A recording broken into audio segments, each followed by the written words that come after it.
Hello అందరికీ welcome to Aishu vlogs. వీడియోని last వరకు చూడండి, స్కిప్ చేయకుండా. మీకు చాలా బాగా నచ్చుతుంది. Egg fried rice recipe full video నేను ఇందులో పెట్టాను డీటెయిల్గా.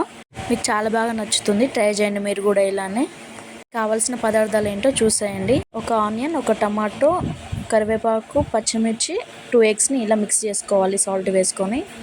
ఒక కడాయి తీసుకొని 1 టేబుల్ స్పూన్ ఆయిల్ వేసుకున్న తర్వాత ఎగ్స్ని మిక్స్ చేసుకున్నాం కదా, అది ఇందులో వేసుకొని ఆమ్లెట్ టైప్లో అయిన తర్వాత ఇలా పీసెస్ కట్ చేసుకోవాలి.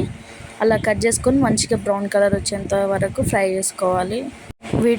వీడియోలో చూపిస్తున్నట్టు అలానే చేయండి. ఇక్కడ చూస్తున్నారు కదా, సేమ్ అంతే సింపుల్.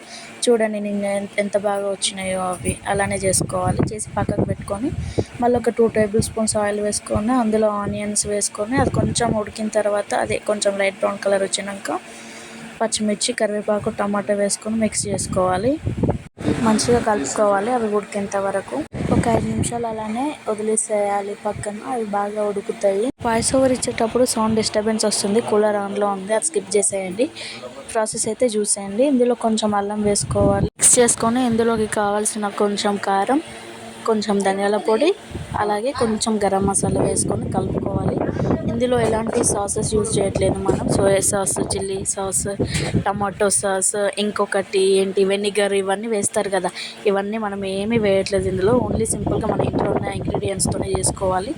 మనం ముందుగా ఫ్రై చేసుకున్న ఎగ్స్ కూడా ఇందులో వేసుకొని కలుపుకోవాలి. బాగా మంచిగా కలుపుకున్న తర్వాత ఇందులో కొంచెం ఉప్పు కూడా వేసుకోవాలి.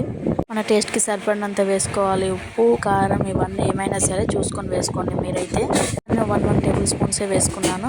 ఇప్పుడు చల్లారిన రైస్ మాత్రమే వేసుకోవాలి. వేడివేడి రైస్ కూడా వేసుకోవచ్చు, కానీ అది బాగా చల్లారిన తర్వాతనే అప్పుడు చేసుకోండి. వేడి రైస్తో ఉంటే, నాకు అన్నం ఉంది కాబట్టి నేను ఇదే చేసుకొని ఇలా బాగా మంచిగా కలుపుకోవాలి. అన్నం అంతా ఆ కర్రీలో మిక్స్ అయ్యే వరకు.